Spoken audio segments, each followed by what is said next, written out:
नमस्कार साथियों, मैं आज आरजेडी कार्यालय पहुंच चुका हूं। सदस्यता ग्रहण चालू हो चुका है और जिला अध्यक्ष जी हैं हमारे बेगूसराय के, हमारे बीच। आइए हमसे हम बात करते हैं। सर, सबसे पहले आपका स्वागत है। चलिए, बहुत बहुत धन्यवाद। आप तमाम जो मीडिया कर्मी साथी हैं, अब सच दिखाने का जो कार्य कर रहे हैं, इसलिए बेगूसराय राष्ट्रीय जनता दल की ओर से आप तमाम मीडिया कर्मियों को बहुत बहुत धन्यवाद और बधाई।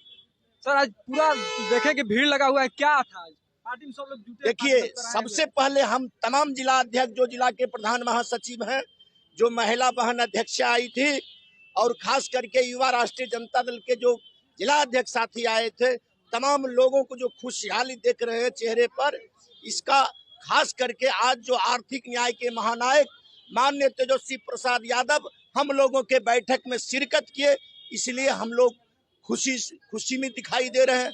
खास करके माननीय तेजस्वी प्रसाद यादव जी बिहार नहीं, देश के लीडर हैं। क्या कहना चाहते हैं जी? और ये 2025 का चुनाव है विधानसभा का, इसमें तेजस्वी यादव युवाओं के लिए अब की बार क्या करने जा रहे हैं? माननीय तेजस्वी प्रसाद यादव जी जिस तरह से आदरणीय राष्ट्रीय अध्यक्ष लालू प्रसाद यादव जी को बिहार नहीं, भारत नहीं, पूरे दुनिया के लोग जानता है, समता मूलक समाज के संस्थापक के रूप में, धर्मनिरपेक्षता के रूप में, आदरणीय सामाजिक न्याय के क्रांति के रूप में आदरणीय लालू प्रसाद यादव जी को पूरे देश के लोग जानता है। उसी तरह से आज बिहार नहीं, पूरे देश नहीं, दुनिया जान रहा है, आर्थिक न्याय के महानायक के रूप में कोई पैदा लिया बिहार के धरती पर, तो माननीय तेजस्वी प्रसाद यादव जी पैदा लिए हैं, जिसका जीता जागता उदाहरण है साथियों। 20 के विधानसभा के चुनाव में वह पटना की धरती हो, अररिया की धरती हो, पूर्णिया की धरती हो, मधेपुरा की धरती हो, तमाम जिला मुख्यालय में जाकर माननीय तेजस्वी प्रसाद यादव जी एक वादा किए थे, हमारी सरकार बनेगी, प्रथम कैबिनेट की बैठक में 10 लाख बेरोजगारों को सरकारी नौकरी देने का काम करेंगे।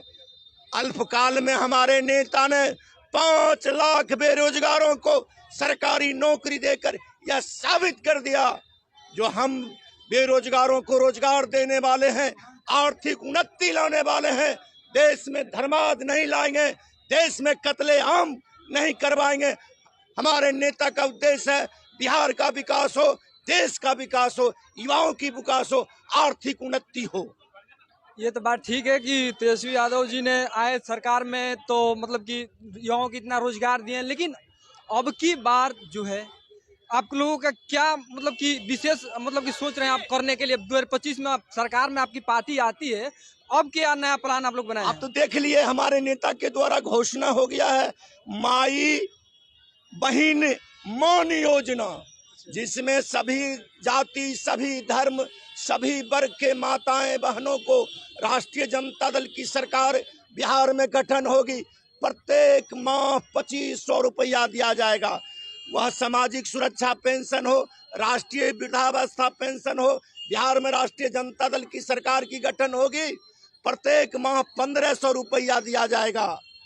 1500 रुपया का आप लोग मतलब कि ऐलान करते हैं कि 1500 रुपया? हाँ। नेता केवल घोषणा नहीं है, जय श्री राम देश में हो कत्लेआम, ऐसे हमारे नेता ने, हमारा नेता जो वादा करता है वो पूरा करके दिखाने का काम भी करता है।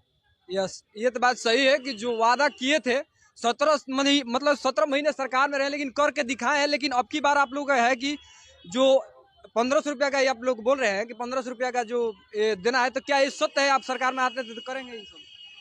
110% हमारा नेता जो वादा करता है निभाने का काम भी करते हैं। जैसे कि ब्लॉक स्तर पे और जिला स्तर पर अक्सर अधिकारी और जैसे परेशान हो रहे पब्लिक भ्रष्टाचार के, मतलब कि इतना केंद्र बन गया है कि लोग को एक जातिवासी बनाने के लिए वहाँ पैसा देना पड़ रहा है। इस पे आप लोग क्या?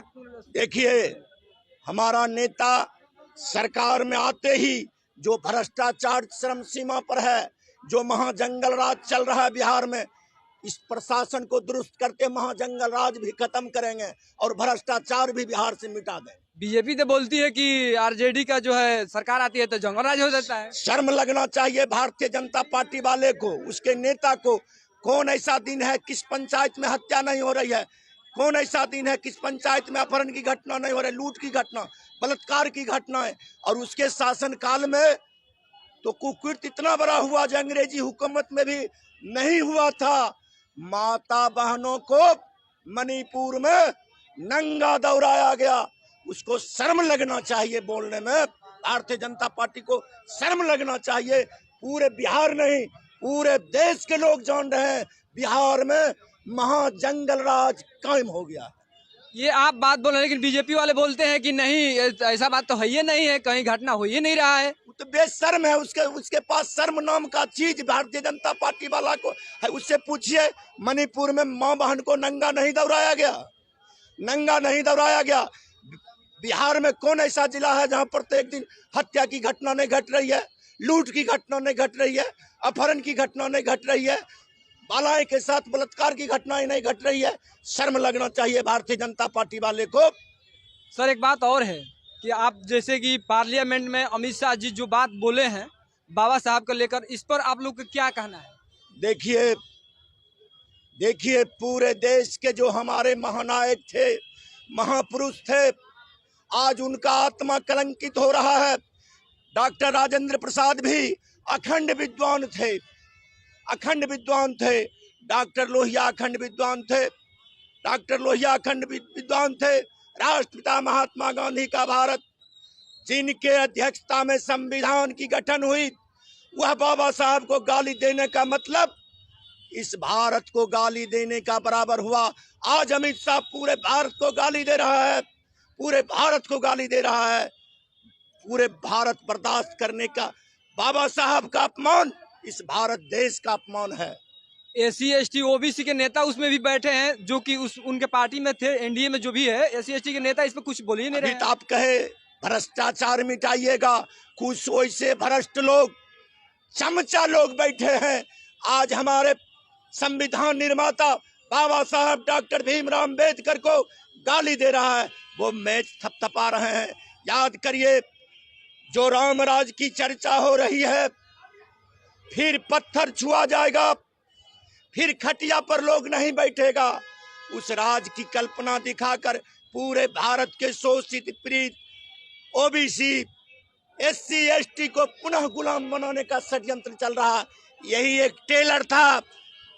अमित शाह ने पार्लियामेंट में गाली देकर ट्राई करके देखने का काम किया है, लेकिन इसके लिए राष्ट्रपिता महात्मा गांधी का अपमान, संविधान निर्माता बाबा साहब डॉक्टर भीमराव अम्बेडकर का अपमान देश सहन नहीं करेगा, खास करके राष्ट्रीय जनता दल परिवार सहन नहीं करेगा।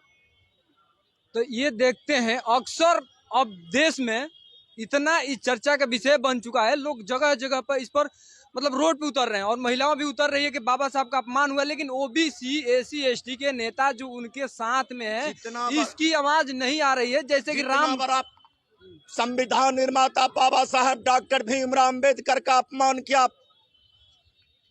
तुरंत अमित शाह को इस पद से इस्तीफा देकर दे देना चाहिए, शर्म अगर है तो।